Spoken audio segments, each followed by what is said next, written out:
What is a luxury home, you ask? Well, according to the city, it is anything over $3 million. Well, right now, the land transfer tax works on a sliding scale. In other words, the more expensive the home it is that you're buying, the higher the tax rate. And what the mayor is proposing is that anything above the $3 million mark is going to see an increase next year in the budget, anywhere from about 0.9% to 1.1% when you get up to the $20 million mark. What's that going to bring in for the Treasury?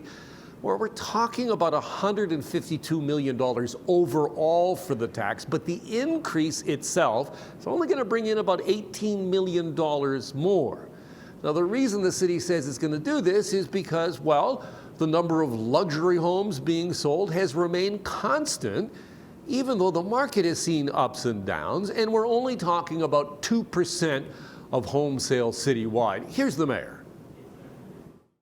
The stocks and bonds are doing quite well, and people that can afford a $10 million homes, I think they are not suffering, and they continue to buy luxury homes.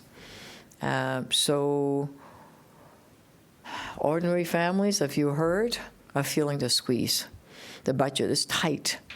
Every dollar matters. Grocery costs have gone up.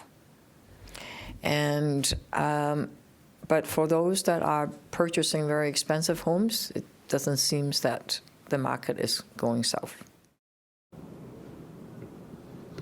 One of the questions for the mayor is what happens in a short amount of time, perhaps when $3 million does become the average home price. Right now, the average home price is around that $1 million mark, so we have a ways to go. But the mayor was asked, well, and her answer to that was, well, that's a problem for another day.